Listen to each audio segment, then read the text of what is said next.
All right. Good evening, everybody. How y'all doing? How's everybody doing? We are super pumped back here again. Another Tuesday night Gridiron Expert live stream. How about that? Back on our annual Tuesday, Wednesday schedule, 7 p.m. Central Time. Only here on the Gridiron Expert, where you get some of the most unique content out on YouTube regarding all things college football. We are here, guys, tonight to take your questions, to take your comments, to talk to you on the phone. We'll put that call-in number up here in just a little bit after we kind of get things going a little bit. But so much to discuss following what a wild week 4 of college football. And one in week 5 now that's shaping up to be even better than last week. I mean, 5 ranked versus ranked matchups. The conference play is really starting to take shape for a lot of these teams. We're kind of past a lot of the non-conference games, and this is where the fun begins. In the month of October, that's where we're really going to see a lot of separation between a lot of programs, and that's what we're really excited about. So we got a lot of big games this Saturday we're going to talk about tonight and tomorrow. We're anxious to get your thoughts, whether it's about anything. The games last week, the games coming up, the games months from now, or we're just here to talk ball. And again, to grow our channel and to grow our community, the GE Nation. So real quick, before we really start diving into things, I want to give a shout out to George, my man George. It's been a long time since we've seen you here at our channel. I know George, he bounces around to all the college football channels, but George, we're happy to see you, my man.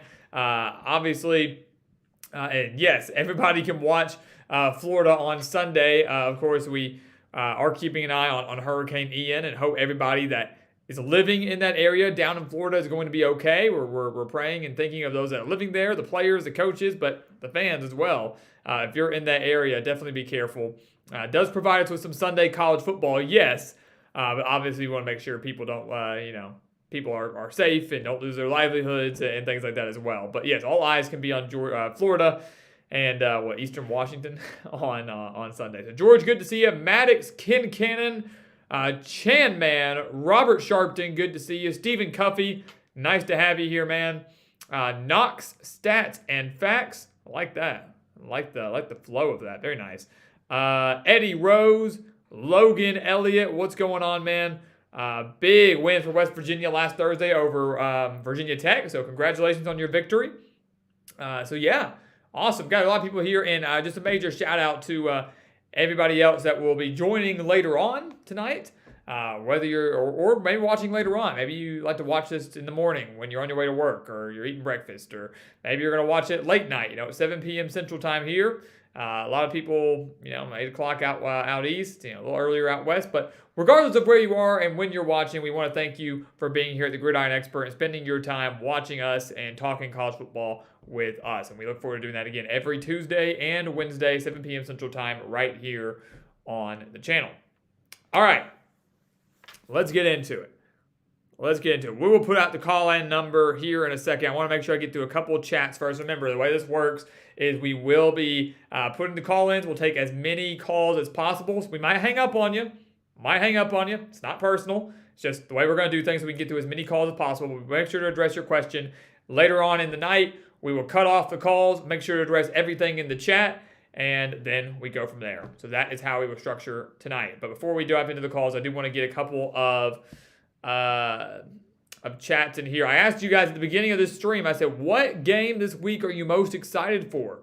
Because again, we got a lot. 5 ranked versus ranked matchups that we have a reason to be excited for. I mean, the big one, North Carolina State and Clemson. We have Arkansas and Alabama, as Maddox said. Baylor and Oklahoma State. Kentucky and Ole Miss. Florida State, Wake Forest. I mean, so many big-time games this Friday or this Saturday, and that's just the 5 ranked versus ranked ones. Doesn't even include all the other games that could easily shape the way the rankings are formed and shape the way the rest of the season plays out. So, Arkansas, Bama from Maddox Chan Man, good to see you. He says Iowa State and Kansas. That is going to be a great game. Wouldn't have thought it would have been a couple weeks ago or about a month ago, but yet here we are. Some people think Kansas could start 5-0 this season. That is pretty unbelievable when you think about it. Let's see here. Robert Sharpton says Alabama and Arkansas. I think it's going to be a great game. Steven says Baylor, Oklahoma State. Let's see what else we got here. Just want to touch on those. Someone else said Baylor and Oklahoma State too, didn't they? Yeah, South Tex, UCLA and Washington. He's going to be there. We know South Tex is a big UCLA fan. And you're right. If you beat Washington, you are ranked for sure. No doubt about that. So, yes, you will be ranked if UCLA starts 5-0 and upsets Washington. That's going to be a fun one. A little Pac-12 after dark. It's a 9:30 kickoff here in Arkansas where I am. So, get to watch that game into the wee hours of the morning, then get up early again on Saturday in time for all the Saturday games. But yeah, South Tex, big game. That's awesome. You're going to be there. Rose Bowl is very high on my list of stadiums to visit. I've got a lot that I really want to get to. So it's going to be really cool to actually get to watch a game there, and a big one at that. So best of luck to you. We'll be thinking of you on Friday night. Zach Crow Music. When's the Oklahoma State Baylor prediction coming out? Look at my calendar here. Thursday. We've already filmed it. And it will be coming out on Thursday night at 6 p.m. Central Time, so you won't have to wait too long. We just posted North Carolina State and Clemson today. We will be posting Arkansas and Alabama tomorrow. Thursday will be Kentucky, Ole Miss, Oklahoma State, Baylor, and Friday will be Wake Forest and Florida State. So 5 big videos on top of the ones we've already released, all coming here on the channel. So stay tuned for that. Alec Chappelle put out the NC State Clemson video today. He's excited for that one. Eugene Murphy, my take on the North Carolina State game is dead on. Appreciate you, man. Appreciate you. That's kind of the goal. That's the goal. We're excited to watch it, man. We really are. That top 10 matchup between the Wolfpack and the Tigers, NC State pulled off the upset last year. Can they do it now in Death Valley? We've seen them come close before. My biggest thing is, can DJ Uyunglele keep playing at the level he played last week against Wake Forest? If he does that, I think they're good to go. But it's going to be a fun game. I don't think it's going to be a blowout. It's going to be a very, very fun game in Death Valley on Saturday night. By far the game of the week. So, Eugene, I appreciate you, man. Logan Jackson, he's excited for NC State and Clemson. That's going to be a fun one. Let's see. Last question here. Eddie Rose, what am I thinking about the Missouri game? And then we'll start opening up the lines for calls. The Missouri game was rough for a Missouri fan, right? It's going to be a long year. We knew that. Eddie, I hate to admit it. I mean, I predicted it, but I hate to admit it. The Missouri should have won that game. I don't understand how you can, for a lot of these kickers, I don't understand how you can line the ball up right down the middle, just a little bit further than what a normal extra point is, and you shank it. I just don't know. We've seen so many big-time kicks that have been missed this year in the clutch. You miss a field goal in the first quarter, it's, man, that sucks, should have made it. Oh, well, move on. But we have seen so many missed kicks when they need them to deliver the most. We saw Texas, I'm just spitballing you, Texas missing that chip shot at the end of the first half against Alabama. Probably would have beaten Alabama had they made that. We saw BYU and Baylor both miss some crucial kicks in their Week 2 matchup. We saw Daffer over at ECU miss a crucial extra point and the potential game winner to upset NC State. And I'm telling you, NC State would probably still be ranked, but there wouldn't be as much hype surrounding this NC State-Clemson game had ECU upset them in Week 1. Had Daffer not missed the kick, left 4 points out on the field, we're not talking about it nearly as much. We saw Arkansas miss a crucial kick this last Saturday. We saw Missouri miss a crucial kick this last Saturday. I mean, we're seeing time and time again where these teams are just missing really what should be routine kicks. And it's just a wild year for the kicker, wild year on the special teams.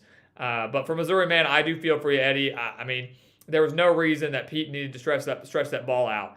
He could have left it, If he runs out of bounds, they win the game. If he just falls down, they win the game. There was no reason to stretch. He didn't even get hit.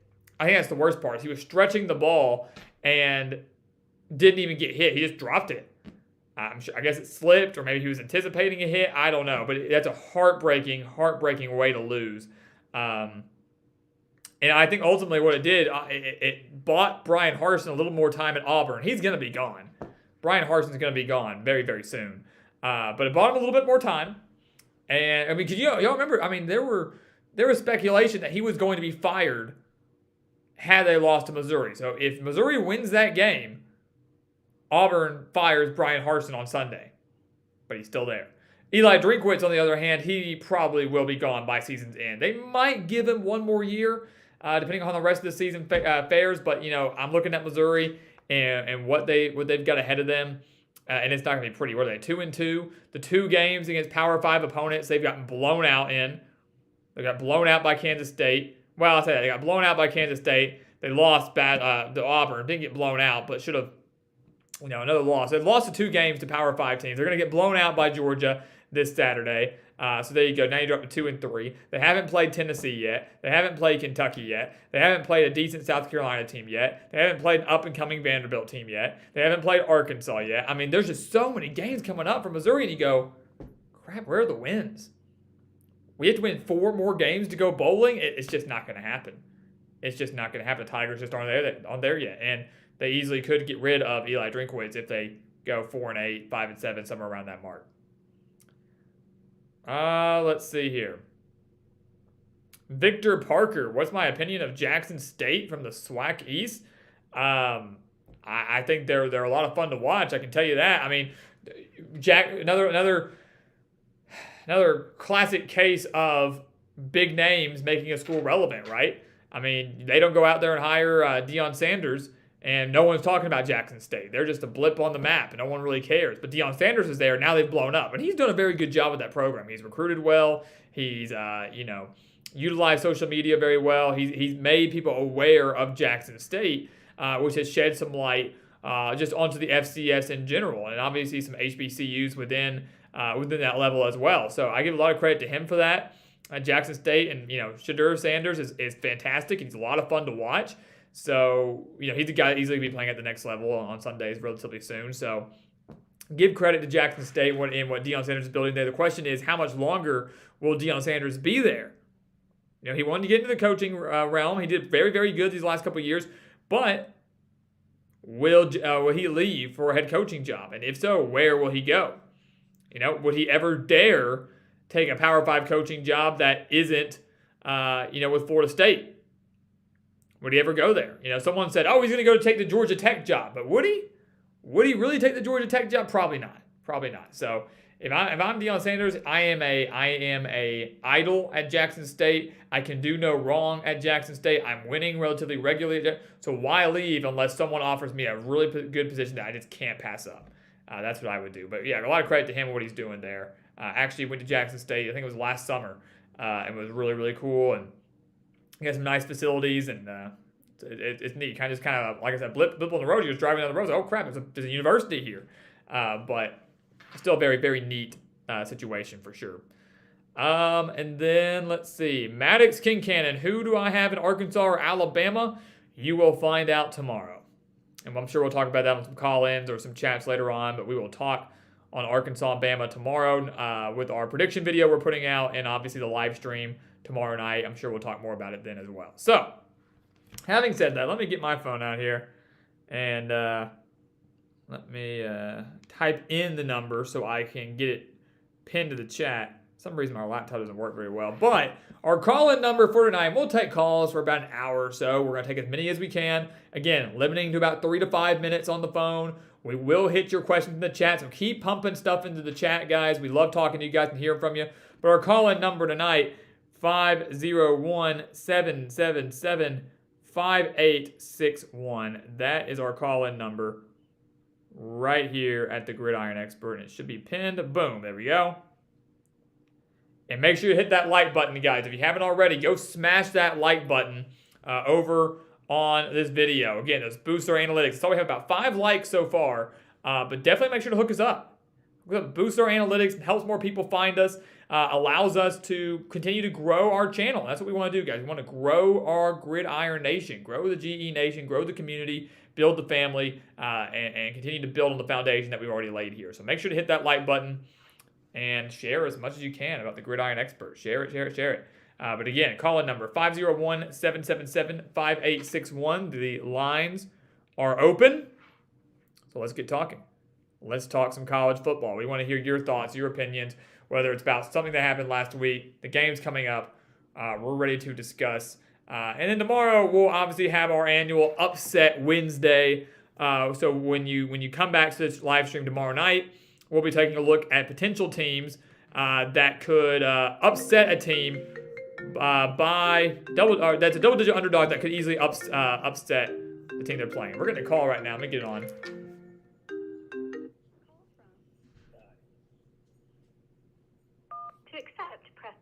think we got him on here. What's going on, Ty? How you doing?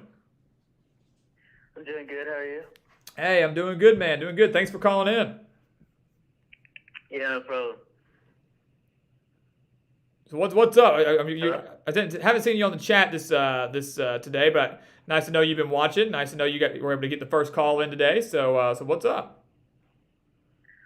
I was just wondering, there's clearly a big three, right? Ohio State, Georgia, Alabama.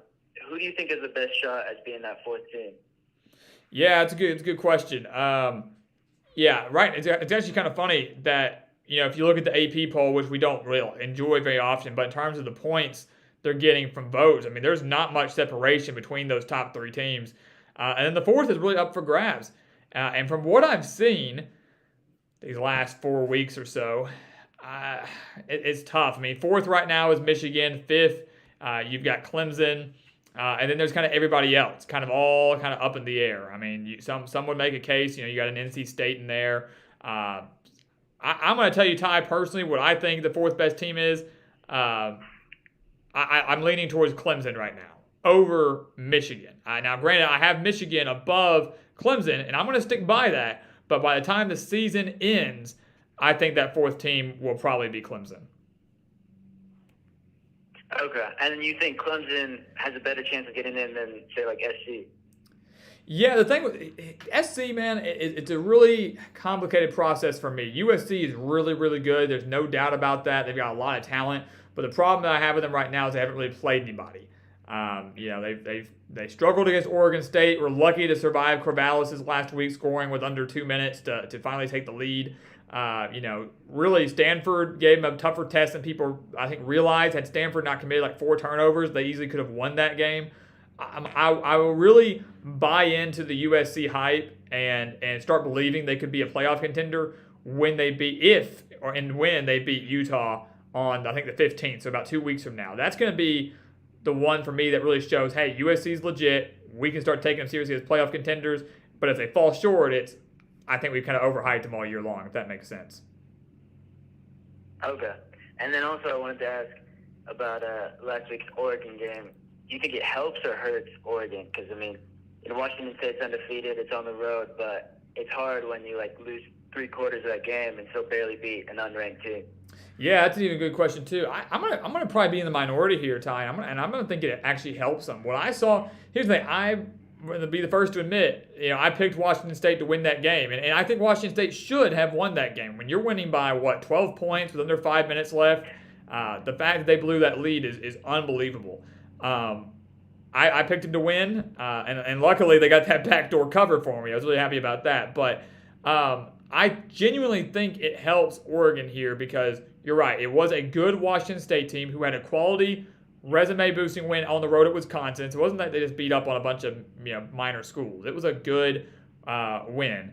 So they go on the road, take down an undefeated team, and what that also showed me about Oregon is that they can handle adversity. I mean, to trail for the majority of that game, to come back down 12 in the final 5 minutes, to come through clutch defensively right there at the end with that pick six that really sealed the deal. I mean, that shows a lot of adversity and kind of shows what Dan Lanning's team is made of. They easily could have rolled over and quit, and they didn't. So I think it helps them. I think it's a lot of people look at those close losses or close wins and say it's bad for a team. You don't want too many of them, but I think it's actually a good thing because that it put Oregon in a situation that next time they're faced with a game-winning fourth quarter drive or something like that, it's not going to be a stranger to them. So I think it helped them personally. Okay. Well, that's all I have to say. Thanks for taking the call. Hey, appreciate you, Ty. Thanks for all the support, and we'll look forward to watching Oregon this week, man. Yeah, definitely. Thanks. All right, it's our man Ty Halpern out in Pac-12 country, and I always enjoy getting to see his comments, obviously on our videos, but also getting to discuss with him, man. I love getting to talk with people, obviously from across the nation. We've discussed that. I mean, I think it was the last big live stream we had. We had Arkansas fans all across the board. We had one in Vegas. We had one in California. We had one in New York. We had one in France. We got me here in Arkansas. I mean, so we're really hitting the entire country plus overseas. It's pretty awesome. So getting to talk to Ty, obviously out west, was pretty cool. And I will stand by that. I love that final question about, a top 15 team in Oregon, or any top 15 team for that matter, when you trail for the majority of the game and barely won against an unranked team on the road, does it help you or does it look bad? And most people just that don't know football would look at that and go, ooh, that's bad. The 15th ranked team barely beat an unranked team on the road. They're not good. Look at the whole picture. Oregon, yes, should have lost that game, but it was not like some of the other teams we've seen where Washington State really beat themselves. Washington State, to me, didn't beat themselves. Oregon came back fair and square. They battled back. They battled through that adversity. The defense stepped up when they needed to. I mean, down 12, they scored under 4 minutes left, got the quick stop. I mean, that air raid offense practically that Cam Ward and Washington State are running. Oregon State hadn't really stopped it all game, shut it down on that last drive, and then Bo Nix delivered. Bo Nix, who has been under so much scrutiny and has been criticized so much, comes through in the final minutes to lead Oregon to a victory, keeps their slim playoff hopes alive, but also keeps their Pac-12 title hopes alive. I mean, losing their second game in September wouldn't have been ideal. So a lot of credit to Oregon there for, again, battling through adversity, getting the win. I think it helps them. They now have a win over BYU in dominating fashion. They have a road win at Washington State, which should be a bowl team, a Washington State team who went on the road and beat Wisconsin. So when you use all those properties, it looks like a good win, and I will stand by that. My man Dave is here. Got a little moderator. Got that wrench by his name. So Dave, good to see you. Happy to have you. Dion Thacker is here as well. Gridiron Export, more like grits and eggs to go. I don't know about that one. I don't know about that one. I kind of get it. But Dion, good to see you, man. Happy to have you here. Always enjoy little quips that you throw in there. We're getting a call from Pittsburgh. I think I have an idea who this is, and we'll get back to the chat shortly after.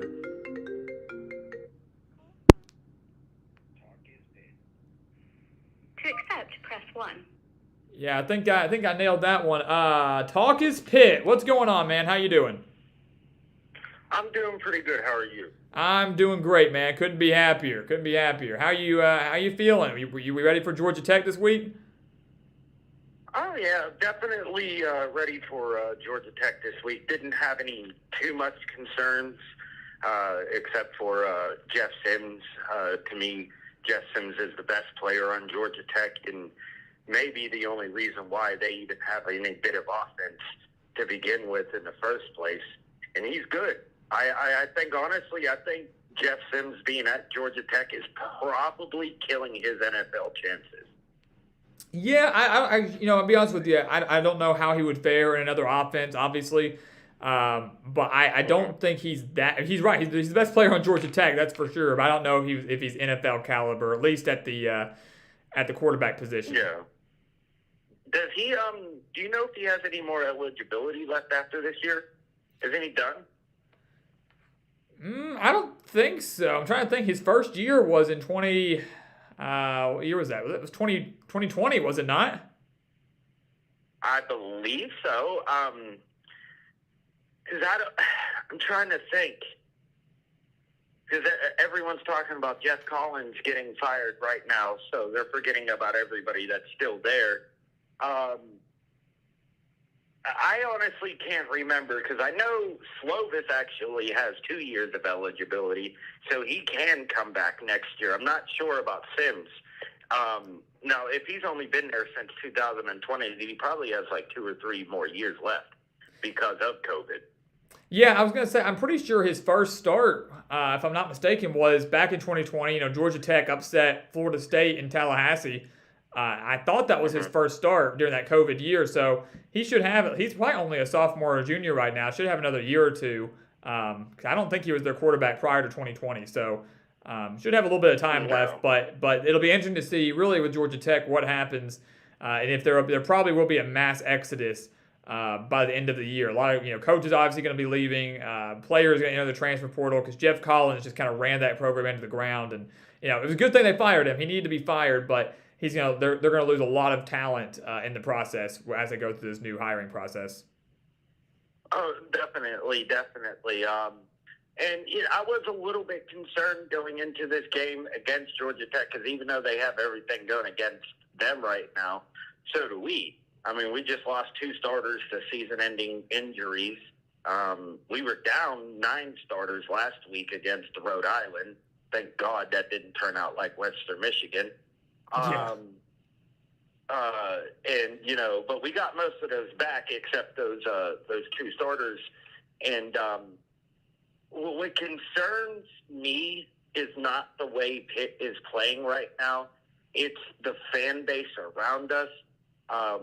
Because everybody wants to be a pass-happy offense. They're like, oh, well, we need to do what they're doing, or we need to do what that are doing. We don't have the talent at receiver to do what we did last year. No, we just don't. Yeah, no. I mean, look, when you lose, obviously, Slovis, I mean, I know we're talking wide receiver. When you lose a guy like Pickett, that's a huge loss. But Slovis, I thought, has filled the role fine. But obviously, when you lose the Bolitnikoff Award winner, I mean, your wide receiver core is going to take a major blow. And you're not going to be able to do a lot of things in the passing game like you were able to last year. And that's where we're getting hit in the injury bug, too, is mostly in the wide receiver room. Right. Now, thank God we got all of them back this week, or else I'd be really concerned. But that's the reason why we have to run the ball. And it's not like it's not working. Right. Yeah, Boniconda's been on a roll. Yeah, he's been phenomenal. Yeah. Worked against Tennessee, worked against Western Michigan, worked against Rhode Island. Now, I know Western Michigan and Rhode Island are not what you would call compatible opponents. Sure. But when you're down 9 starters, I don't care who you're playing. A lot of times that goes bad when you're down that many starters for whoever it is. And we were still able to absolutely run it down their throat. I mean, Izzy Banikanda's, if I'm not mistaken, the ACC leading rusher right now. Yeah, I mean, in that Rhode Island game, definitely boosted his stats for sure. Had a lot of big runs in that game. Oh, yeah, definitely. Now, there's all this talk about the ACC possibly, I don't know if you heard it, the ACC possibly turning into its own form of a super conference. You hear anything about that? I've heard a lot of conferences trying to become their own little super conference. Yeah, I don't know how that's going to work. We have a bad TV deal, but then again, if we get different teams in there, no matter who they are, in my personal opinion, you're going to have to renegotiate the TV deal to some extent. What concerns me is when all this is all said and done, because even you know and I know, eventually the landscape's going to change for college football, whether it be for the better or for the worst. I mean, look at the college football playoffs, for Christ's sake.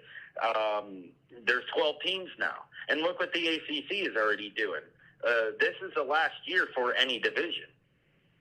Right, yeah. What I'm going to do, I'm going to keep addressing that, but we're going to get another call here in a second, so I'm going to drop you real quick if that's good with you. No problem. Yeah, I'm definitely going to keep touching on that. Appreciate you calling in, man. I really do. No problem. Thank you very much. You got it.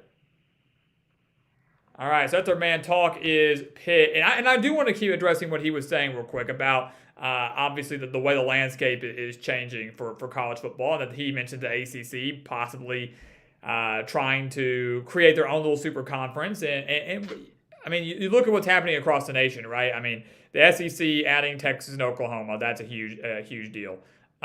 You look at obviously the Big Ten is trying to add USC and UCLA. That's a huge deal, which could have completely destroyed the Pac-12, especially if Oregon and Washington or something like that decides to leave as well. I know Oregon was kind of flirting with the Big Ten. The ACC is trying to become their own super conference. Who are they going to add? And and he makes a very good point. What I think a lot of people tend to forget about as this landscape is changing is the money.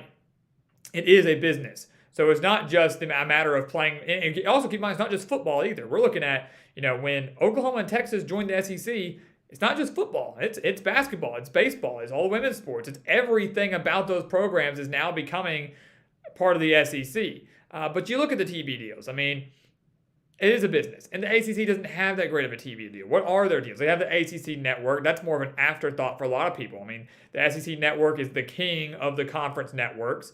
I would say that you got a Big Ten network. You got a Longhorn network even. You got a Longhorn network for one program that I think a lot of people would know more about maybe than the ACC network, unless you're an ACC fan. And so when you look at the ACC and they're like, hey, we want to become a super conference too, because that seems to be the way that college football is heading now, who do they add? Who could they add to salvage that conference, to keep it alive? Because here's the thing. If you look at it from a money standpoint across the board, the ACC has a lot of talent. At your football level, you have Clemson is very good. Florida State is typically good, seems to be back on the rise. Miami, typically pretty good. Then you go to basketball. The ACC, whether you agree with it or not, is a basketball conference. I mean, Duke, North Carolina, Syracuse, Virginia. Florida State traditionally has been pretty dang good at the basketball level. And that's just naming a few. I mean, Miami was a Elite 8 team? Sweet 16 Elite 8 team last year. So they made quite a big run. NC State has that basketball history, obviously, with Jimmy V. So many, ACC programs that are so rich in basketball history, maybe more so than football, and that would help them out monetarily. But where's the kicker there? For your football, you need Notre Dame. I mean, getting to that, and I think we could talk on that for an hour. But for ACC to survive as a super conference at a football level, the only logical move is Notre Dame. Also considering the Fighting Irish are part of the ACC in just about every other sport. They definitely are in basketball. So, but then that gets into TV deals. Notre Dame has their deal with NBC. So all Notre Dame games are aired on NBC. At least all Notre Dame home games, I should say. So they're not going to want to lose that. They're not going to want to lose that money. They enjoy being an independent. So again, it puts the ACC in a bad spot, and it puts a lot of people in a bad spot because you're not only doing what's best for your student athletes, you're doing what's best for you monetarily. You're looking what's best, what's going to bring in the most revenue, what's going to drive in the most money. The Oklahoma and Texas know that by going to the SEC. And again, you also look at it from this standpoint. If I'm Oklahoma and I'm Texas right now, and I'm focused on them for a second, I just lost to Kansas State and Texas Tech. Okay? Just lost to both of them. Do we really think that, we're going to go in there and start beating up on the SEC schools, that we are consistently going to hang with Alabama and Georgia and Florida and Tennessee and the Arkansas and the A&Ms and the Auburns and guys like that? Do we consistently believe that's going to happen? And I'm not basing it off of one loss, but obviously look at the trajectory of Texas. We broke it down a few weeks ago, since about 2009. Since the year they made the national championship and fell to Alabama, they have just completely gone downhill. Oklahoma, when's the last time they made a national championship? 2008, when they played Florida. Yes, they've made the playoff a few years, but every time they've gone to the playoffs, they've gotten blown out, with the exception of the Georgia game in that Rose Bowl. So we're not looking at it anymore as a hey, we're moving to this new conference to compete better, or to give us a better chance of winning. It's, hey, we're going to this new conference for more money. That's ultimately what it comes down to. The only case you can make for looking at it from a competitive standpoint is the smaller schools moving up.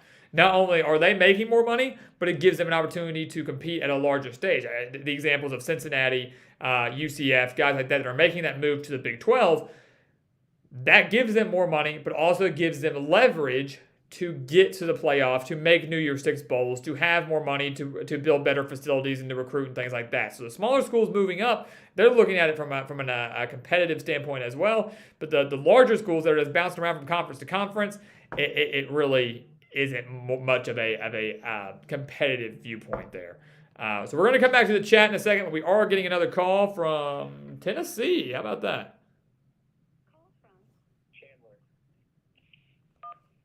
To accept.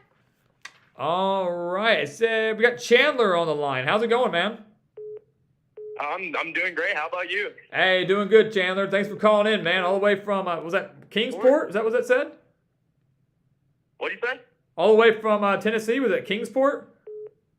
Yes, sir. In that area. I'm from Bristol, Tennessee. I live, if you know anything about NASCAR, I live near the racetrack. Very nice. Oh, yeah. Know plenty about NASCAR. Remember when Tennessee and Virginia Tech played there a couple years ago, so it's pretty awesome. I went to that game.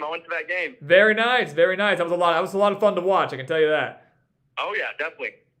All right, man, what's going on? What are we talking about today? There's a lot of things I'd love to address, but first off, I want to say thank you. Been watching your YouTube since 2020. I do college football pick'ems and stuff like that, and your videos helped me get to number 10 in the nation at one point. No way, dude. I just want to say thank you for that. Yeah. That is fantastic. That's awesome. Well, hey, I'm happy we could help, man, and thanks for all your support. Thanks for being here. I really appreciate that. Of course.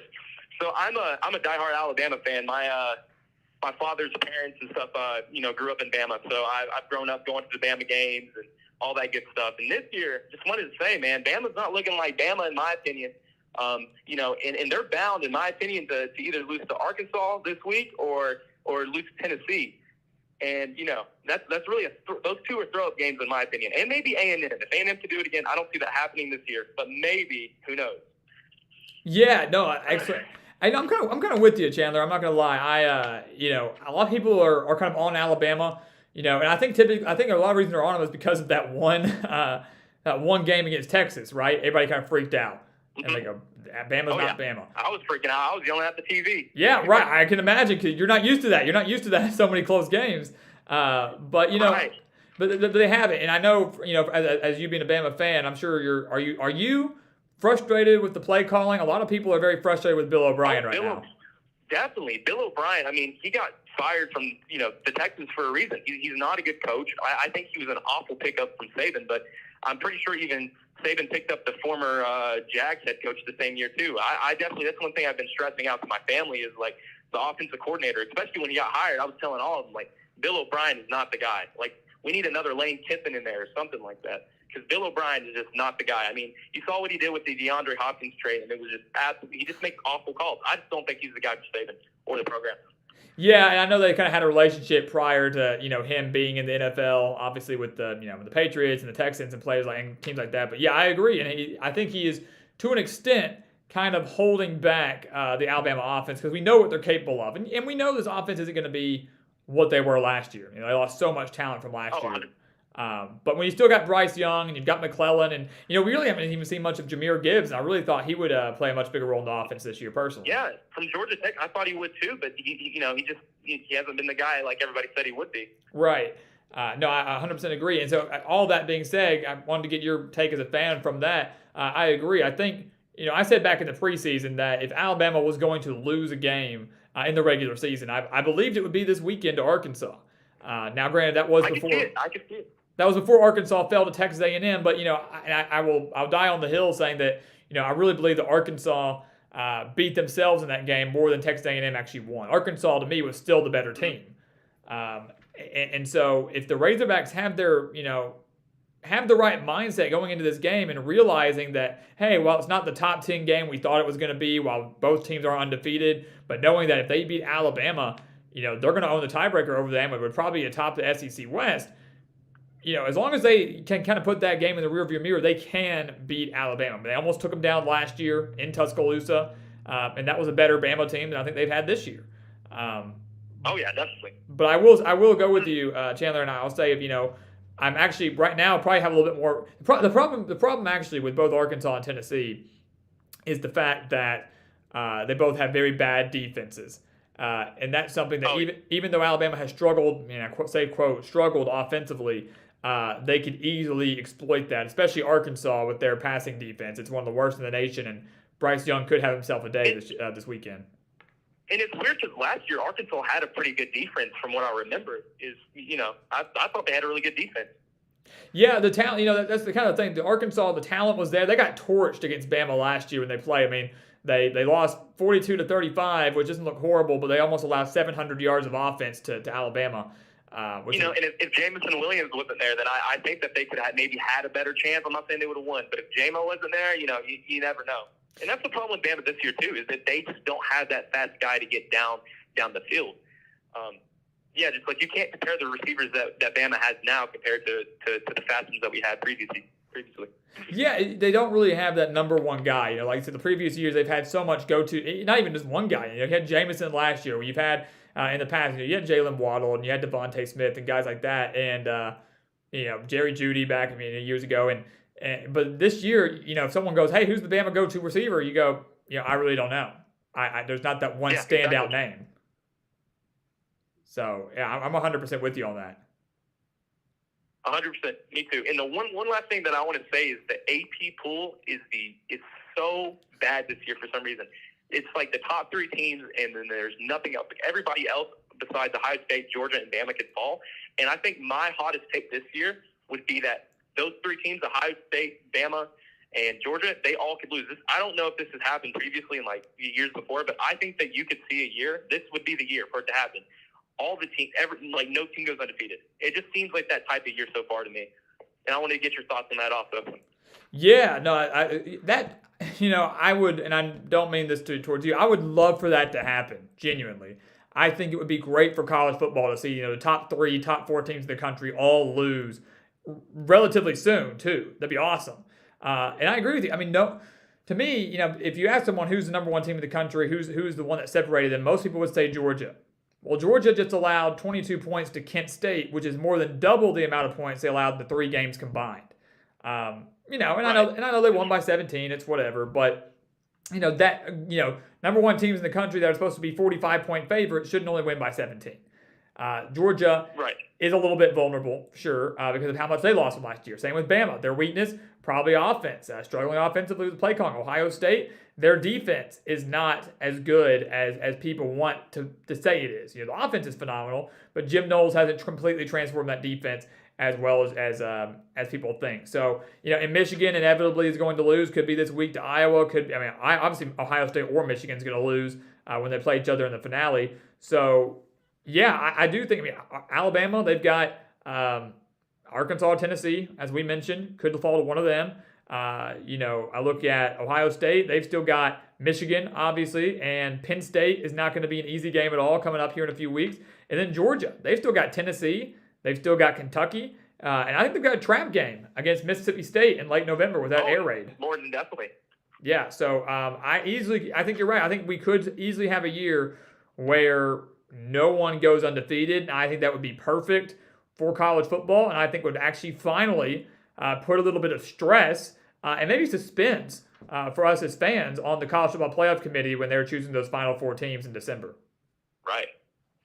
Yeah, 100%. Yeah, I wonder when the last year that happened though, like where there was no team that went undefeated. Yeah, that's a good question. That becomes the research. You might have to go back. I mean, I don't know if it's been any time recent. You might have to go back to 2007. I think everybody had at least one loss. LSU won the national championship that year with 2 losses. So easily could have been 07. I'm sure it's happened again some point since then, but it is very rare. And obviously, the beauty, the good and bad thing about the college football playoff is you can still get in, obviously, with 1 loss. Sometimes back in the BCS era, you couldn't get into the national championship if you lost. As we will always say, it's always better to lose early than it is to lose late. Losing later hurts your chance, which is stupid if you ask me personally. Losing early allows you time to build yourself back up. Losing late, you're kind of in a tough spot, especially when it comes to the selection process. So, we'll have to do some research on that, man, and find out when the last time we didn't have an undefeated team, because that'd be really interesting. All right, man. Well, you've answered pretty much everything. It was nice talking to you. I appreciate it all, man. Hey, thanks so much, Chandler. And I'm gonna go back after this and screen record or something that comment about you being in the top 10 in the country, man. That's pretty cool. So appreciate you. I can send you a screenshot too. I'll give it to you 100%. Dude, let's do it. Heck yeah. Shoot me an email or something. I'd love to have that. We're gonna frame that baby. All right. I'd love to do it. Now I remember being in Virginia. That's where I lived at that time. And I just remember watching, having the notifications come in every time when you would either do a stream or when you would do a video, and I loved it. That's awesome. And it really got me to 10. I'm being it really got me to 10. You were just on it. That's awesome, man. Well, I appreciate that, man. I really that's the goal. The goal is to be accurate here, and I'm happy to hear it's paying off for some people. Yes, sir. And by the way, my name on YouTube too is Chandman, and that's what I went under for just for 100% proof that I was in my name that year should have been Chandman. I'm pretty sure. Okay, gotcha. Awesome. Good to know. Well, next time I see you, I'll know that's you, man. I appreciate it. Yeah, of course, man. Have a good stream. All right, appreciate it, man. Thanks, Chandler. Yeah, bye. All right, how about that?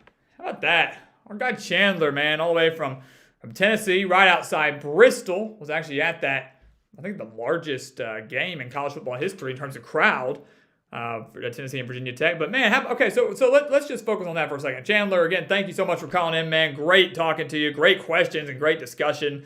I kind of hope your take comes true, that I hope that the top 3 teams all fall at some point this year, and I hope that we do have a season but there's no undefeated team. And right now, like you said, this probably would be the year to do it. There doesn't seem to be one clear front runner. And I agree with you. The AP poll is absolutely ridiculous. But major shout out to Chandler, guys. If y'all didn't hear what he said, I'm going to hit the chat here in a second. But he started watching us a couple of years ago, right in the middle of COVID. No better time to start binging some shows, right? And he used our picks here on the channel to rise as high as 10th in the country when it came to the pick'em. How about that? I mean, that's unbelievable. So thank you for sharing that story. I didn't even know that. So that's really, really cool. So using our picks from the predictions we put out, like the prediction video we put out yesterday, today, the 5 games we put out, we're obviously putting out individual videos for the biggest games of the week. Just did NC State Clemson. We're going to have more using those predictions on the pick'ems and things like that. Again, we're hitting over 84% of those, guys. We're hitting over 84% of those predictions. So take advantage of them. Take advantage of them. Our more confident picks, if you're a betting man, we do put on our expert picks. We do some money line picks over there on our website. And hey, I just want to give a shout out to that real quick, a little shameless plug. Last week, we said that if we could reach 100 of these expert pick sales and these subscriptions, that we would not only be doing a 24-hour live stream, but someone said that we got to do the gritty. Someone said we got to do something else. So everything that people said we would need to do or had to do if we reached 100, we promised we're going to do. And I'm happy to say that we were halfway there. I know y'all thought I was about to say we reached 100. That'd be insane for a week. But we're halfway there, okay? So what we need to do to make this happen is, do what Chandler said. Take advantage of the picks. So, take advantage of them here on the channels. Share the word. Help yourself out. But the expert picks can win you even more money. Go share the word about these picks. Better than 80% of the national analysts. Hitting 63% of the bets so far this year. 84% on the money line. You're not going to find many marks much better than that. You really aren't. And we're halfway there. We're halfway to our goal. So spread the word. Help us out. Help us get to our goal because we want it. We want to do it, and we want to do it for you guys. All right? So halfway to our goal. Spread the word. Get those expert picks. Check them out. Again, want to plug that. We're advertising like crazy. And hopefully, fingers crossed, we can get to that point. And we can give you guys that 24-hour live stream. That'd be pretty awesome. All right, I'm going to scroll back up in the chat a little bit just to address some things. Again, the call-in number still up at the top, 501-777-5861. I'm going to leave the lines open for a little while longer as we're coming up here on the first hour for our Gridiron Expert live stream. Shout out real quick to Clement Akufo. Good to see you, man. Always enjoy getting your comments. Thanks for being here. Let's see. And I like this question from Maddox. What happens if Arkansas beats Bama this week? And we that's a good kind of segue from what Chandler and I were just talking about. What happens? Well, what happens is it shakes up the entire country. It shakes up the entire country, and it saves Arkansas's season. And that is the most important thing if you're an Arkansas fan, right? Not only does Arkansas immediately jump back into the SEC title conversation, and maybe even the playoff conversation as a one-loss team, Alabama gets handed their first loss. And that means that Alabama has no more room for error the rest of the year if they want to make the playoff.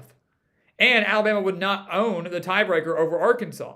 Because I'm going to tell you this, A&M owns the tiebreaker over Arkansas right now. A&M's going to lose a couple. A&M's going to lose a couple games, 100%. And we're going to keep addressing that here in a second. We're getting a call from none other than Dave, our man Dave. So let's get him on the line real quick, and then we'll keep touching on that.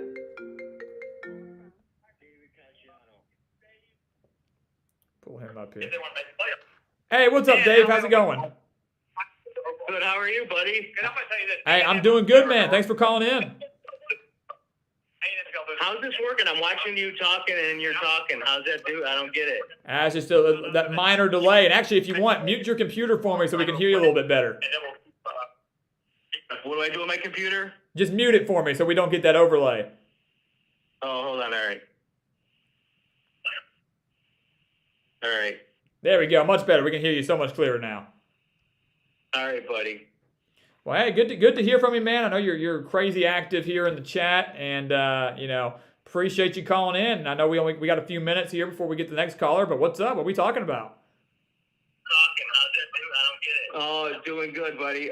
Just congratulations on that last guy who called regarding your subscription. I've been trying to tell the folks how good your picks are. Well, hey, I appreciate it, man. That was a really freaking awesome story from Chandler, man. I had no idea. So I enjoy hearing those kind of success stories, and obviously I appreciate you jumping on those expert picks and all the support you've been giving us. So hopefully we'll reach that goal of ours, and get to that 100 by season's end. Hey, two things real quick. One, I'm catching some flack because I don't know how to delete something. So you can maybe show me that sometime as a moderator. Yeah, no, easily. I can definitely walk you through that. I'm a tech moron. I apologize. Hey, all good. No.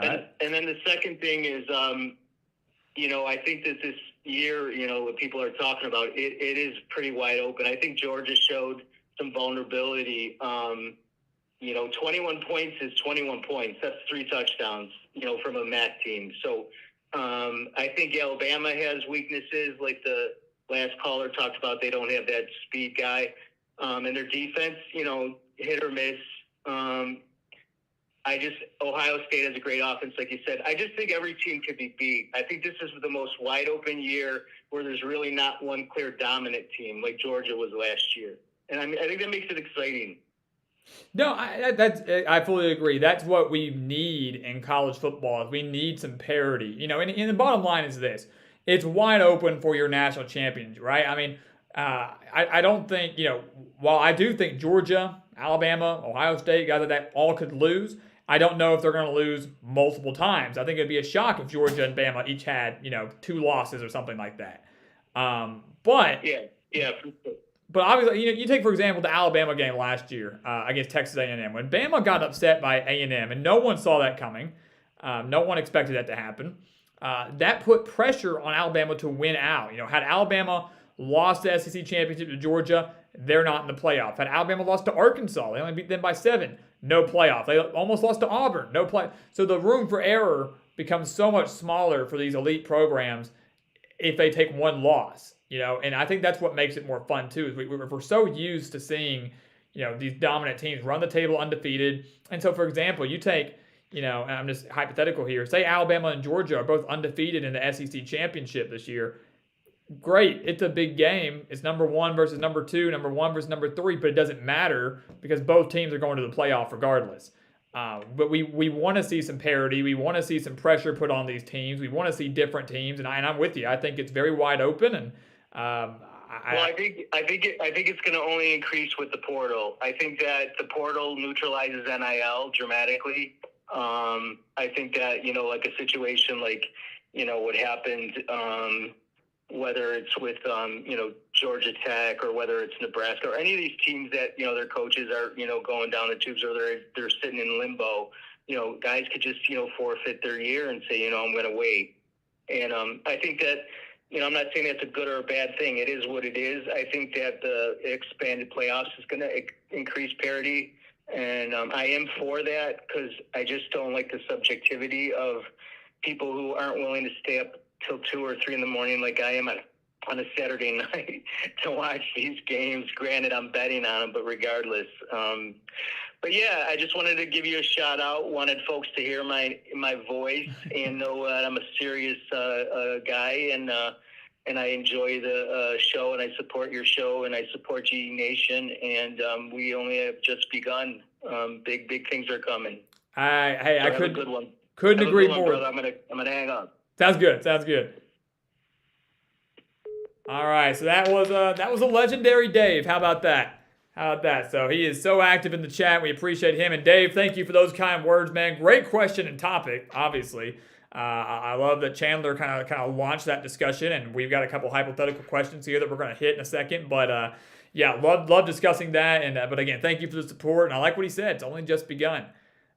We've been telling you guys that for a while, and I'm glad to have you guys on board because we are building something very, very special here, and you guys are the reason why. You guys are the reason why. So if we keep spreading the word and we keep working together, we're going to keep building something very, very special here at the Gridiron Expert. So, Dave, thank you so much for calling in, man. I appreciate it. Real quick, before I scroll back up, I want to give a shout-out to Max Todd, my man, coming in from Bama. Obviously a big Bama fan.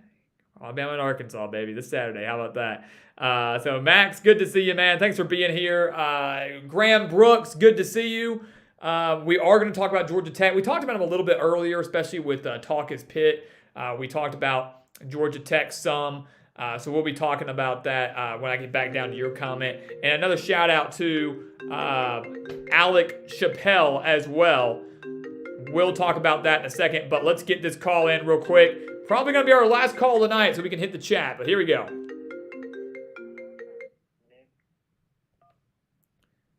All right. What's going on, Nick? How you doing, man? Oh, I'm doing good. How you doing? I'm doing good. Are you... Are we calling because you're here to tell us that Georgia does not in fact have a weakness? Yeah, I am. Because we play like shit. Fair. That's fair. I'm sure you were not very happy with the Kent State game. Yeah.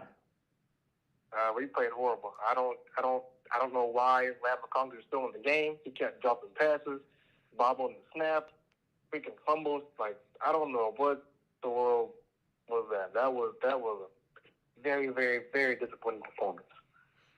Yeah, it was un-Kirby Smart like. The last few years in Georgia, we really haven't seen that. I mean, I remember back when he first got there, 2016, 2017, one of those years, they almost lost to Nichols, and everybody freaked out. And I wouldn't say they almost lost to Kent State. They still won by 17, but like we mentioned, when you're the number one team in the country, a 45-point favorite, when you've allowed a total of like I think 10 points all year, and then Kent State walks in there and drops 22 on you. And again, Georgia kind of stiffened up inside the red zone. Had they not, Kent State could have had a few more touchdowns and made that game a little bit more interesting. But I agree, it was very undisciplined, very unexpected. But I really think Kirby Smart, he's going to put it on Missouri this week to kind of, make sure people calm down a little bit. Yeah, we're gonna blow them up a water. I'm not worried about Missouri. Yeah, I imagine not. I want to get your take then on the Arkansas A&M game. I was actually watching that with my grandpa, who's a huge Razorback fan, and I don't know if you saw it or not, but the play down at the goal line where KJ tried to stick the ball in, I thought that was the most stupidest play ever. And then you have a whole bunch of Razorback fans getting mad at Kendall Browse because of his play calling and the whole trickery and gadget plays. And I'm like, you guys are running the ball down their throat. They can't stop the run. Why are y'all doing these trick plays and gadget plays and they're not working? Yeah, what I'm going to do for you, Nick, right now, because I have a lot to say on this. So I'm gonna drop your call, and I'm going to address all of that right now, if you're cool with that. All right, bro. All right, appreciate you, Nick. Thanks for calling in, man. No problem. All right, someone was bound to ask it. He said, that was Nick right here in our backyard saying, hey, and trust me, we're going to get to the chat. We're going to touch everybody's chat. Don't worry. But he was like, Arkansas A&M, what do you think about it? And we'll actually use this to kind of transition into the Alabama game because we were kind of talking about that from Maddox earlier, asking what would happen if Arkansas beat Bama. I know Max down here asked if, Hogs beat Bama and go to the playoff, maybe. Hey, you never know. But,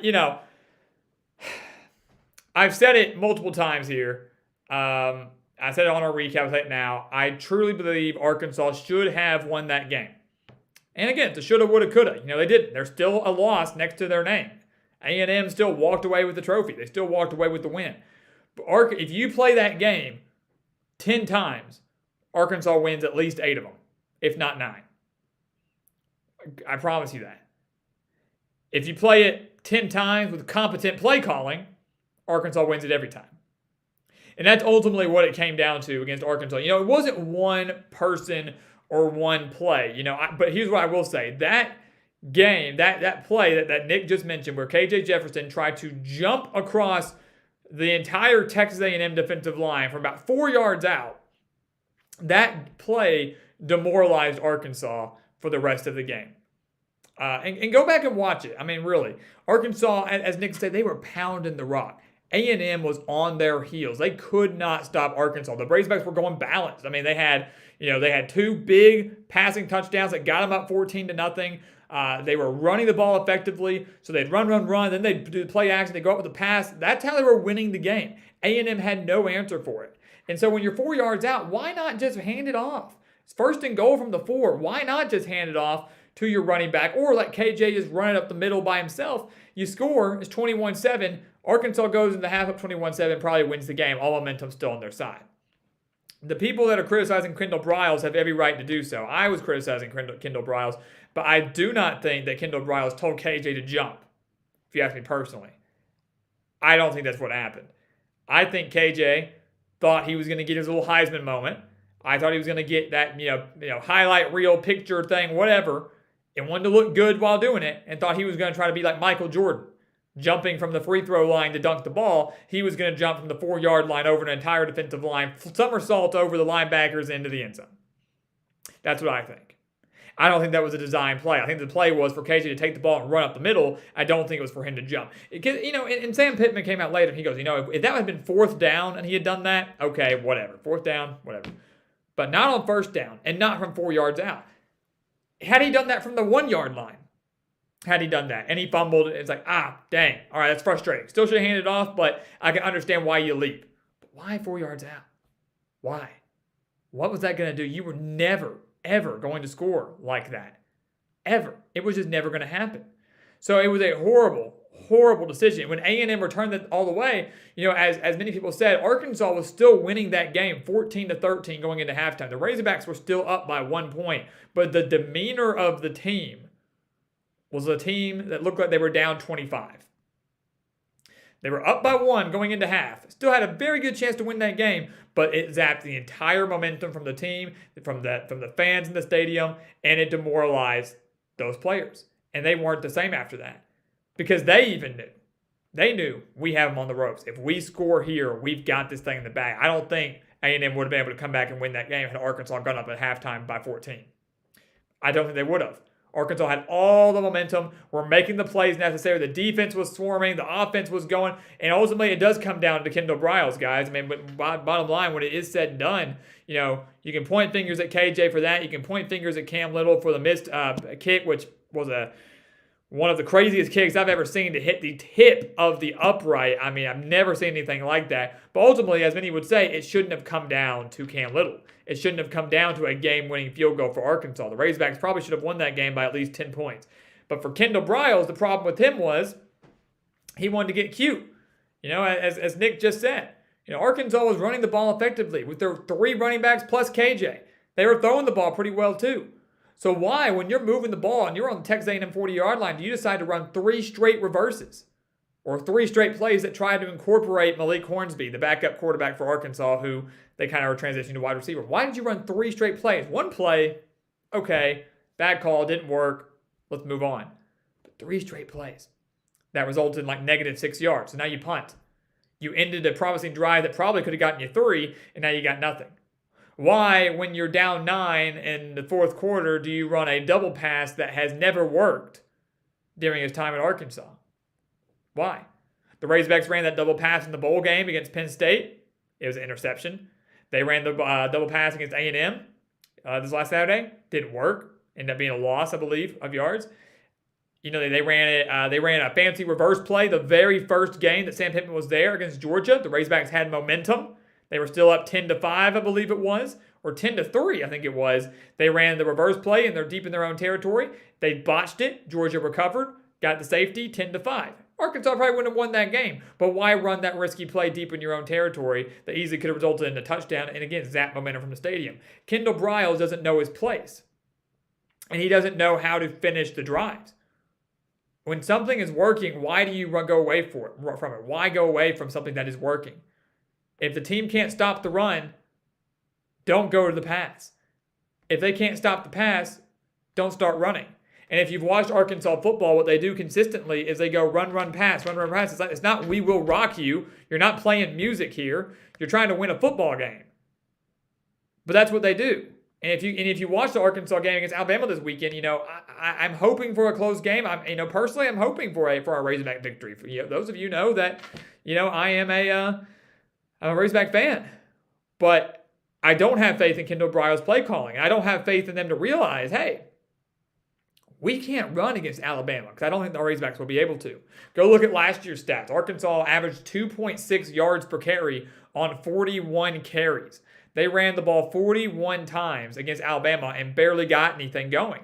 The reason the Razorbacks were in that game against Alabama last year was because they aired it out. Yeah, Traylon Burks did the majority of the work. I know he's no longer there, but throwing the ball was what worked. Look at Texas this last year against Alabama. Texas had nearly 300 passing yards against the Crimson Tide, only lost by 1. You know how many rushing yards Texas had? They had like 70, 79. That's it. Arkansas and Kendall Bryles have to realize that if it's not working, don't do it. And I can tell you right now, these little reverses, these double passes, these, trick plays, hey, let's dress up like Superman and try to fly over the line. That's not going to work against Alabama. That's not how you, and Max, you can attest to that. That's not how you're going to beat Alabama. You don't beat Alabama with a bunch of gimmicks. At least some BS gimmicks like that. A fake field goal, like Arkansas pulled on them last year, yeah, that works. Because guess what? It was unexpected, and it was executed perfectly. A double, reverse, triple option, wide receiver pass all combined into one when you're on your own 35-yard line, that's not going to work. It takes too long to develop, and Arkansas doesn't have the horses to do that. They don't have the ability to do that. They've never worked. That's the problem. They've never worked. So why do you keep doing it? The definition of insane and insanity is to do the same thing over and over and over again and expect different results. Arkansas and Kendall Bryles have done that for 3 years now, and they have never produced a different result.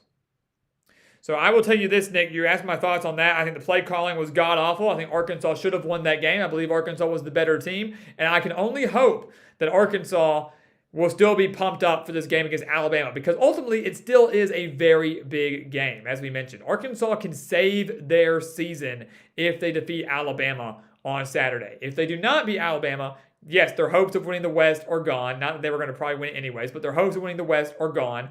And there's a very good chance Arkansas will spiral to 3-4 before their bye week. Because if you think about it, after Alabama, Arkansas goes on the road to Mississippi State to face the air raid offense. Keep in mind, the Razorbacks have one of the worst passing defenses in the country. So that would probably send them to 3-3. And then they go to BYU, and some would say that's a toss-up game, but playing on the road in Provo, possibly at night, isn't one that you think the Razorbacks will be able to win, especially if the team is down on themselves. And that's the biggest thing. The last thing I'll say on that game, Sam Pittman has to make sure he rallies his troops. Sam Pittman has to make sure that he has not lost this team. Because if you look at the way Arkansas looked after their loss to A&M, the body language, the tears, the heads down, everything. And really it's the way Arkansas played the entire second half after that fumble by KJ Jefferson. They looked lost. They looked out of it. They looked done. Not that they were just like, screw it, we don't care. They just looked like, we've blown it. We have messed up royally, and there's no way back. Even though there was last week, they were unable to finish it. And I think if they don't get that through their head that, hey, that's in the past, we got to focus on the big game coming up, sold-out crowd, an opportunity to shock the nation, opportunity to save our season. If they don't do that, it's going to get ugly on Saturday. Arkansas has an opportunity to save their season. Arkansas has an opportunity to put those things in the rearview mirror, but it is very hard to regain a team. It's really hard to regain focus when you've lost it. And I feel, and I'm afraid, that Arkansas's dream season and Arkansas's big hopes and aspirations and the excitement and the energy that had been there for all those previous weeks, and they were hoping to carry through all the season, I think all of that was lost as soon as KJ Jefferson fumbled at the goal line. When that happened, I think Arkansas lost everything. I hope I'm wrong. I genuinely hope I'm wrong. But I think that's what happened. And it's amazing that one play can ruin, really, an entire season. Again, hope I'm wrong. Hope I'm back here next Tuesday, relishing in an Arkansas victory. But I don't feel great about it. Don't feel great about it. All right, enough of that. That is in the past. How about that? I want to give a major shout out real quick to Max. My friend Max Todd. Thank you so much for that super chat, man. I really, really appreciate that. He says, Bama 45. Arkansas 27. Yeah, you're probably right. I mean, honestly, who are we kidding here? You're probably right. I mean, look, honestly, I'd almost be okay with that. It's an 18-point loss. That's not great, but we'd be borderline covering, which would be awesome. And I really just hope that Arkansas doesn't get blown out. I think it's my thing. It's one of those things that previous years when you play Alabama, Arkansas, you can turn off the game at halftime. Last year wasn't the case. They hung with them till the end. I hope Arkansas does the same thing here. I hope they win, but if they're going to lose, let's hope it's a close game, and let's hope they show a lot of fight. So 45-27. Not ideal, but very realistic. Very realistic, I will say. Very realistic. So thank you, though, again, Max, thank you, Max, actually, for just highlighting your score prediction. That's really what it was. He was like, I'm going to throw a super chat out there just to make sure he really sees my prediction. Now, I'm kidding. Thank you very much for that, Max. And thank you, Dave. Thank you so much for that. Any given Saturday. And he's right on that. Max, real quick, the spread, Max, it's fluctuating 17 and a half. I saw one place actually I think did have it at 18. So it would be somewhere around there and easily could rise over these next few days. We'll see. But yeah, that's what we're looking at there. It's about 17 and a half, between 17 and 18 really. But Dave, any given Saturday. So first, thank you for that super chat. Very, very much for that. I appreciate it. Again, guys, that's always on. Goes a long way for us. Again, it helps us out here at the channel big time, along with those expert picks like we've been advertising. But any given Saturday, we've seen it time and time again. Did you think that Kansas State would beat Oklahoma last week? Did you think Middle Tennessee would beat Miami? Did you think that ECU would nearly beat NC State? Did you think that Tulane would beat Kansas State, who would then beat Oklahoma? Did you think that Texas would nearly beat Alabama? No, if you answered yes to any of those questions, you're probably kidding yourselves. Any given Saturday, you have to play the game. You never know. I still believe Arkansas is a very good team. I believe they have a lot of talent.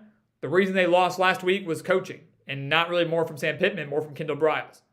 They lost from poor mistakes, the fumble, the missed field goal, and the botched snap that led to a longer field goal. People forget about that play. That one really cost the Hogs. But the poor play calling did not help them either. I believe Arkansas is a very better team, a very good team, better than 20th in the country. And I believe they're going to give Alabama a decent fight, I hope. I hope they didn't lose the team. A&M.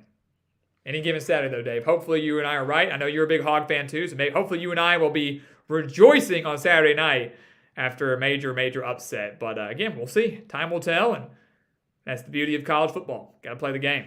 But thank you and Max both so much for that super chat. Again, goes a very, very long way. Helps us out tremendously.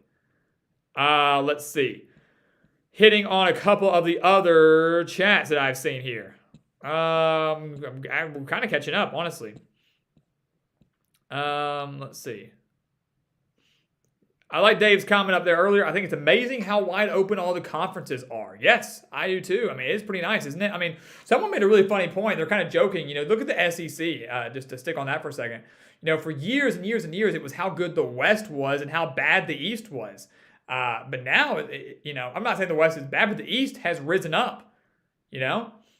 Georgia obviously is still in there, but Tennessee's in there. I mean, there are 3 top 10 teams in the SEC East. And the SEC East is, dare I say, stronger than the West this year. The West has Alabama, sure, but Auburn is down, LSU is down. Ole Miss and Arkansas and A&M are all ranked, but they're not necessarily elite yet, per se. Mississippi State has a chance to be ranked if they beat A&M this week, but the East is looking really, really good. Florida was ranked, has a quality win over Utah. South Carolina's in there. Vanderbilt's in there. But, people, the East is looking pretty solid.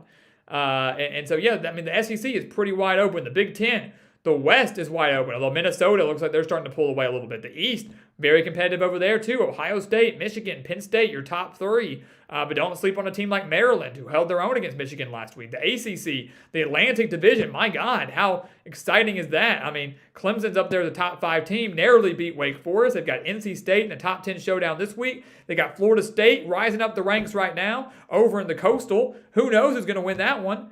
I mean, really, Miami laid an egg against Middle Tennessee. They look horrible. Could be Pitt, could be North Carolina. I mean, so many options over there in the Coastal. The Pac-12, finally kind of emerging as a contender. Oregon, Utah, USC, Washington. Washington State looked good. Oregon State looked good, even though they both lost. I mean, the Pac-12 was actually competitive and could get a team in the playoff for once. So, yeah, all the conferences are just Big 12. Hey, don't forget about the Big 12. Baylor plays Oklahoma State this weekend. That's going to answer a lot of questions. Oklahoma, yeah, they lost to Kansas State, who lost to Tulane. But, there's so many shakeups. TCU is undefeated, has a chance to take down Oklahoma. Kansas is like the Cinderella story of the year. I mean, who knows what's really going to happen over the course of these next few weeks. We're going to have a better idea of these conference races by the end of October. Again, entering that second month of the season. But, man, it is pretty dang nice to have some parity and some excitement in all 5 of the Power 5 conferences. And that's not even getting into the group of 5. Don't even get me started on that. So, yeah, I'm loving it. It's pretty exciting. Let's see here. Roman and QW1. Do I think Josh Heupel is the man for Tennessee? Yeah, I do. I mean, God, he's got him in the top 10, man. I mean, how is he not? Yeah, he's phenomenal. It's been great. So definitely think he's the man. I had my doubts about him coming in, but he has definitely proved me wrong, and it's kind of nice to see Tennessee doing so well. Yeah, Max, I appreciate you, man. I was clearly rooting for the Hogs. I wanted game day to be there too. As a Razorback fan, it was one of the more frustrating things I think about this last Saturday was, knowing that they just missed on a major opportunity to make something historic. Like Arkansas hasn't hosted College Game Day since 2006. They had a chance to host College Game Day back in 2012, ironically for Alabama, but the week before they lost to ULM. So had they defeated ULM in 2012, College Game Day would have come to Fayetteville for Arkansas-Bama, but they lost. Then this last Saturday, you're playing A&M. A lot of people think you're going to win. It's you beat A&M, top 10 showdown, undefeated showdown in Fayetteville, College Game Day's there for the first time in 16 years, all this stuff, and then you lose. Like Arkansas just never seems to be able to get over that hump. They never seem to be able to come through when you need them to. Like everybody wanted game day there. Everybody was hoping for that top 10 showdown. Still a big game. Still has a lot riding on it, but it lost some of its luster when they lost to Texas A&M. And I was like, of course they would lose to A&M when they had an opportunity to have all of this stuff happening on Saturday against Bama. So yeah, I think we all were there. It was kind of unfortunate. South Tex, the GE Gritty. Yeah, you get to see some mad dance moves, man. You get to see a very, very good Gritty, I should add.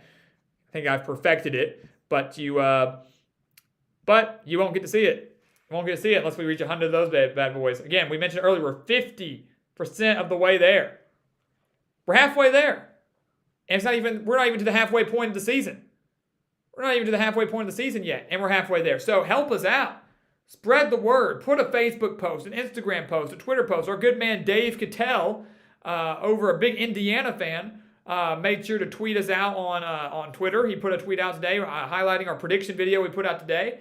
He's been really hitting us up on Twitter a lot. Scotty B, who's not here tonight, but he has been very kind and retweets all of our tweets. So help us out. Share the expert picks. Share the word. And help us reach that goal, guys. Because if we reach the goal, we have a lot of big things coming here to the channel. So that would be phenomenal. We'd really appreciate that. Let's see here. Jerry Turner, good to see you. Glad to have you here. Travis B, had a good conversation with you last week. Nice to have you here as well. Let's see. Max Todd, when is Arkansas and A&M going to go home and home? Jerry Stadium is really a home game for A&M and not really a neutral site game. Yeah. I think they're probably going to do it. I think the contract runs out, I want to say in 24 or 25, I think is when the contract ends. And I can see both sides agreeing to end it and just start doing home and home. Arkansas's athletic director, Hunter Yurachek, wants that to happen. He was like, look, we got a very nice stadium in Fayetteville. A&M's got a very nice stadium in College Station. There's no reason we should be playing that game in Dallas, especially since it has some really bad mojo for the Razorbacks as well. So a lot of the fans hate it too. It's a very nice venue. I like it, the venue itself, but I would not be opposed to see it go back to home and home. Angie Lassiter, good to see you. Nice to have you on here tonight. She goes, bet KJ doesn't do that again. Fingers crossed. He's fumbled in, 3 straight games? He fumbled at the goal line against South Carolina, fumbled against Missouri State, and then fumbled against A&M. So ball security is going to be key for KJ. Really decision-making for KJ Jefferson is going to be so key because Alabama's coming after him. He's got that dual threat ability, but Alabama has such a good linebacking core. They're going to be pressuring him all night long. So KJ has to make good decisions. He's got to be able to get rid of the ball, throw it away when he needs to, extend the play when he's got to have that pocket awareness. It's going to be a very tough test for him. He did pretty good last year, all things considered. He's going to need to turn in a very good performance now and focus on ball security, not just from fumbles, but interceptions. Arkansas cannot afford to lose the turnover battle to Alabama. Not a chance. Let's see here. Let's see. We've kind of, I think we've worn thin the Arkansas A&M talk for the most part. But I do agree with Dave that Mississippi State has something to say to A&M. I do think Mississippi State will beat Texas A&M. Cape says, hey, don't lose hope. If Texas can almost beat Alabama with Quinn Ewers out of the game and with the peg leg Hudson Card, then Arkansas should have no issue beating them. And he's got a good point. I mean, the Arkansas atmosphere will be just as tough and as lively as the Texas atmosphere. So Arkansas has a huge home field advantage there. Arkansas, I would say right now, is more talented than Texas across the board and hopefully will not have to deal with any injuries. I will say this, that the one thing that benefited Texas a lot in that game and kept them in that game were the Alabama penalties. And I think something that people forget about a lot is Alabama had the most penalties accepted against them under Nick Saban. So it was a very undisciplined game, a very sloppy game from Alabama, and I highly doubt that happens again. You know, we were seeing pre-snap penalties, we were seeing penalties after the play, unnecessary roughness and unsportsmanlike and things like that. That extended some Texas drives and either helped them get points or just kept Alabama off the field a little bit longer. And even if it extended the drive and Texas got nothing out of it, it allowed them to pin Alabama a little bit deeper when they punted the ball away. So I think some people forget about that. Alabama was so heavily penalized in that game against Texas. And not saying that's why it was so close, because Texas was playing them close regardless of that. But Arkansas is going to need that kind of help again against Alabama, no doubt about it. But a very good point. My favorite statistic that I've been sharing with people is Bryce Young has started in 5 true road games as the quarterback of Alabama. Only 5 true road games, 4 of them have been decided by 3 points or less. Keep that in mind. 5 true road games, 3 points or less. They lost to Texas A&M. They barely beat Auburn last year. There was one other one last year. I'm trying to remember who it was. Florida. They beat Florida by 2 in the Swamp. They lost to A&M in College Station. They beat Mississippi State by 40. That was the one that wasn't decided by 3 points or less. Beat Auburn by 2 in triple overtime. And then this year, only beat Texas by 1. So the road has not been very kind to Alabama these last 2 years. And, when you think about it, A&M wasn't all that good last year. Auburn wasn't all that good last year. Florida wasn't all that good last year. Texas hasn't been all that good this year. So it really just seems to be something about road environments for Alabama that could cause them to struggle. So that is something that if you're an Arkansas fan, you're keeping an eye on and hoping goes your way. And Mark Dodson, I appreciate you, man. He's a lifelong Arkansas fan. I nailed it better than he could in terms of breaking down the A&M game. So just letting it all out, having my little therapy session. But appreciate you, Mark. Thanks for being here, man. Same with you, Angie and Teen Raider. Good to see you, man. Nice to have you here. Let's see. Travis is heading out. I appreciate you, man. He's probably already gone, but good night. Have a great night, Travis. Always appreciate you being here. Let's see. How many more we got here? Chan Man, let's see. You sent me the email? Let's see. Yep, got it. Perfect. I just saw your email, so I will definitely be taking a look at that when we get off the stream. But thank you for that. And again, thank you for sharing all that, man. It's so cool. That was really, really neat. So thank you. Definitely going to make sure to get back to you shortly after that. Dave said, I need to start super chatting you guys. If there was a way, I could, man. If there was a way for the creator to send some super chats to you guys or some super thanks or something, I'd be shooting it back. I really would. That'd be pretty nice. But I appreciate you guys again for all of your super chats and your support. It goes a long way. And all the word of mouth and retweets and just everything. It helps us out big time. Bob Littleton, Michigan State, Maryland score prediction, if I have any idea. 34-20-ish Maryland. I think Maryland wins that game. I don't, I know plenty about both teams. I don't want to get too deep into that, but I do think Maryland wins that game. Again, bottom line, the logic that we used back in the preseason, the logic we're going to use now, more so than ever, Michigan State secondary is still really, really bad, and Maryland's passing offense is really, really good. And give some credit to the Terrapins, man. If CCD was here, he'd be talking about it, but give credit to Maryland.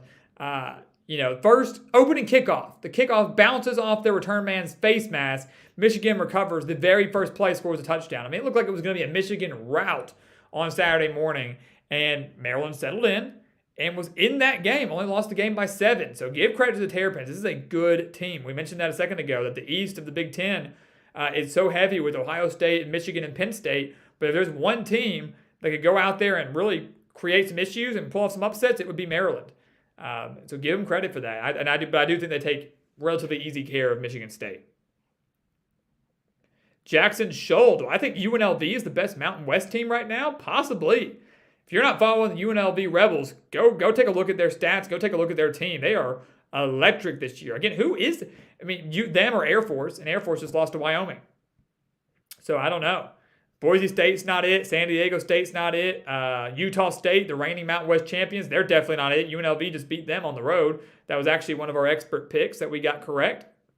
Took them against the spread. They're UNLV, about a 2.5-point favorite, and nailed that one over the Aggies. So, I haven't done too deep of a dive into the Mountain West lately, but I have been following UNLV. And I do think they might be the best team in the Mountain West. How about that? What a turnaround. No one pegged the Rebels to be a bowl team, really. We thought they'd be fringe, borderline bowl, but maybe a conference title contender. Didn't see it happening. Yet here we are. It's pretty dang awesome. But I still think Air Force is really dang good. I can't remember if they play each other this year. Let's see here.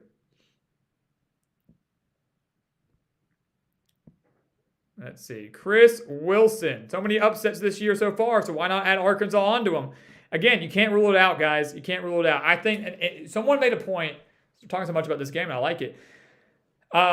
Someone made a point that Arkansas losing to Texas A&M might have helped them a little bit. And, some would say that's ridiculous. You never want to lose. And, of course, you never want to lose. But think about it this way, if you're an Arkansas fan. You win against A&M, and you are hearing game days there. That's a huge deal. First time since 2006. So that's already a lot of attention that you're dealing with. But you're hearing all week about this huge top 10 showdown. Arkansas might beat Alabama for the first time since 06. And now they lost to A&M, and no one's talking about it. It's still a top 20 matchup, but no one's saying, Arkansas might win. Watch out.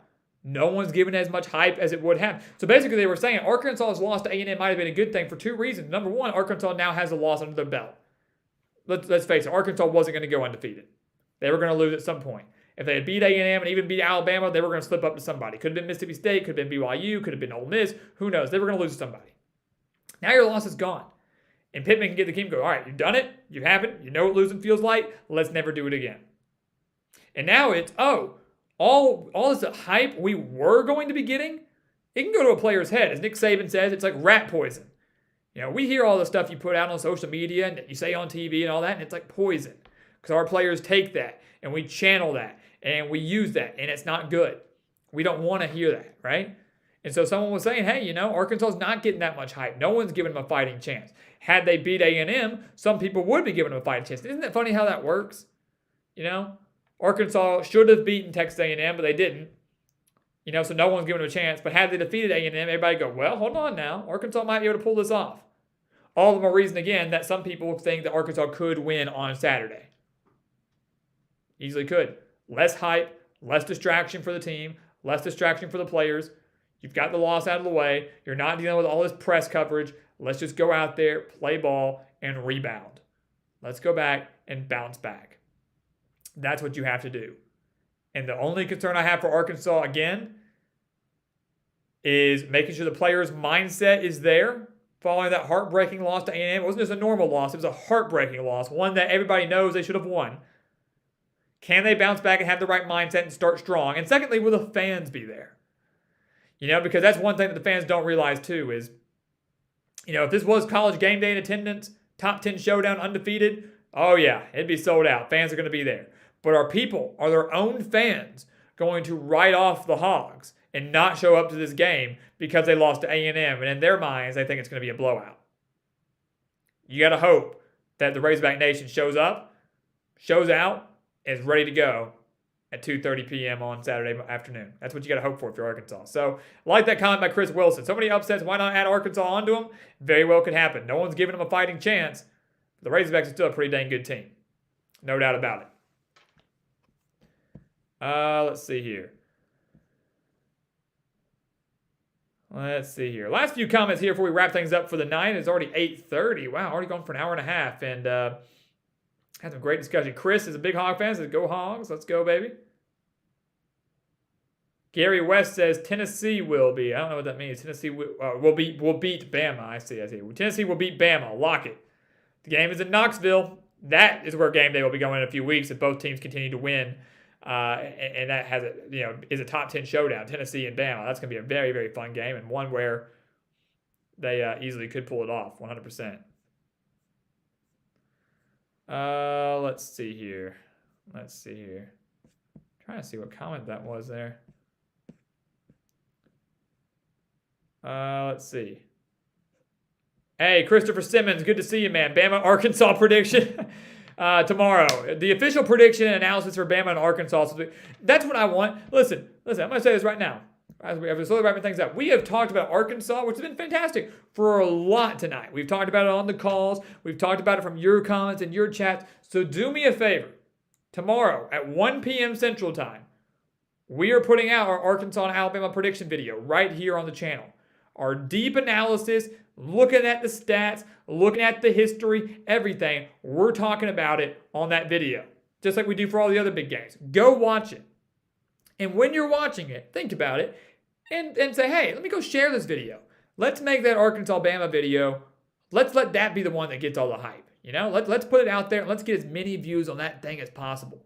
Show up, show out. We hope the Arkansas faithful show up for the game. I hope you show up for that video tomorrow too. And I hope you show up for tomorrow night's live stream as well. We can talk more about this game and all the others.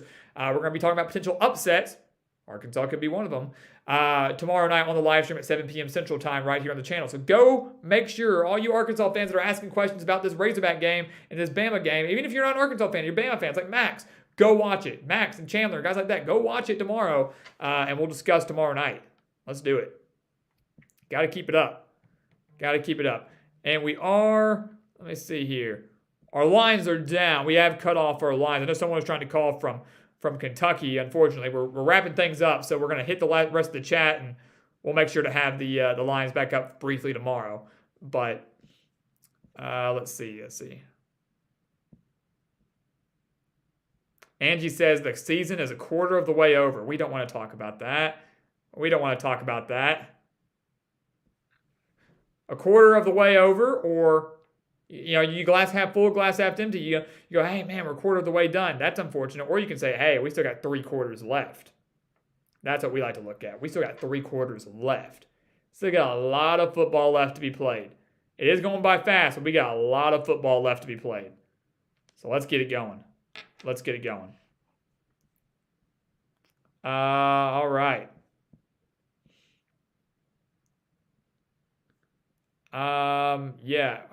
Major shout out to Hunter Shin, my man, my Virginia Tech guy, doing extremely well. And enjoy having you on here too, Hunter. Man, I appreciate you and all your support. You've been here for years and years and years. And I mean, it's so cool hearing guys that have been here for so long, whether you're like, Chandler from earlier saying he's been here since 2020. Some guys have been here since like 20 subs. Hunter, you've been here since like the early days too. So always enjoy hearing from you. Hope you're doing well. Sorry about the Virginia Tech loss last week to West Virginia. I actually thought y'all were going to win that one. I know it didn't turn out very well. But hopefully they can bounce back. Hopefully they can bounce back a little bit. So appreciate you, Hunter, and appreciate you, Dave. Again, thank you so much for another super chat. Again, goes a long way. I appreciate that. And as he says, we can say we can't afford to buy picks or super chats or anything like that, but it costs nothing to just watch the videos and to share them. He's exactly right. Just like hitting that like button on these live streams, hitting the like button, sharing a video or a post or a take on your Instagram, your Twitter, your Facebook, your MySpace, your whatever the heck you use.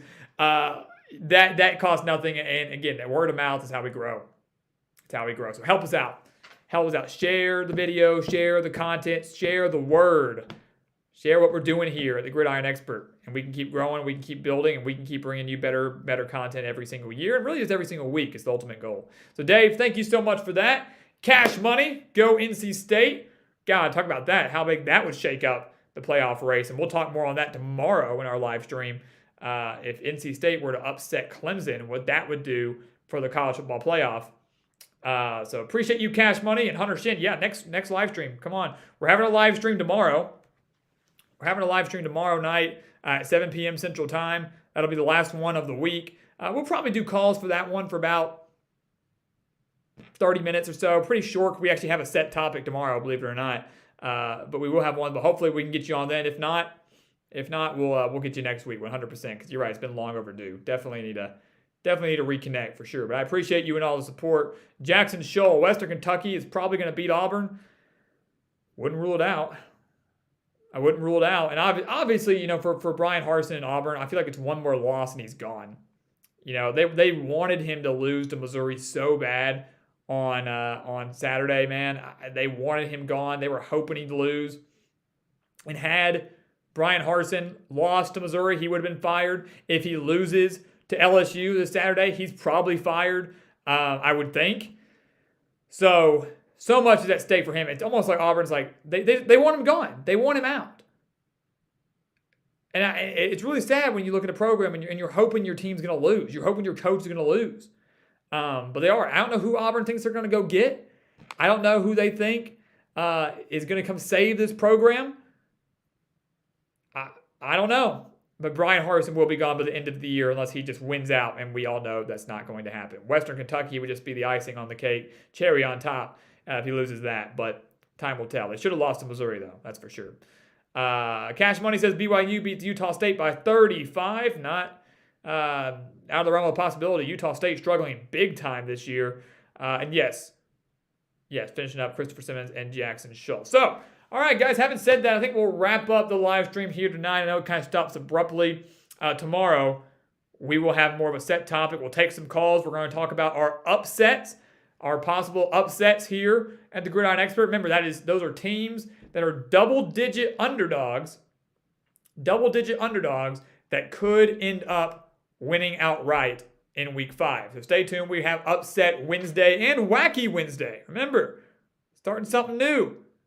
We're not going to be showing up in the button-down and jacket tomorrow. It's going to be Wacky Wednesday. We're going to have a great time here at the channel. 7 o'clock Central Time, right back here with another live stream. But remember, before then, at 1 o'clock, we are going to have the Arkansas-Bama prediction. So everybody's been talking a lot about that game. Go watch it, check it out, share it, and let's bring some great topic discussions and energy tomorrow right here at the Gridiron Expert. So, Max Todd, have a great night, man. We appreciate you, your super chat, and your support. Thank you so much. Roll Tide. I'm not supporting them this week, but Roll Tide. Dave, I appreciate you, man. Thank you so much for all your support and your super chats and for being here. Christopher Simmons, Cash Money, Hunter Shin, Jackson Scholl. We got Landon Atkins, Clement, Gary. I'm trying to hit everybody else here. Jerry Turner, my girl Angie Lassiter. We appreciate you. Chris Wilson, Bob, Travis B. Trying to remember. Roman, George, Maddox, Luke, Knox, Eddie. All of you guys, Stephen Cuffey, we appreciate you. We appreciate all of your support. Again, Doggy, every single one of you guys, such a vital part of our GE Nation, what we're building here. And as Dave said earlier in his call, it is only just beginning. It's only just beginning because of people like you. Have a great night, everyone. Thank you for another phenomenal stream, and we'll see you next time tomorrow.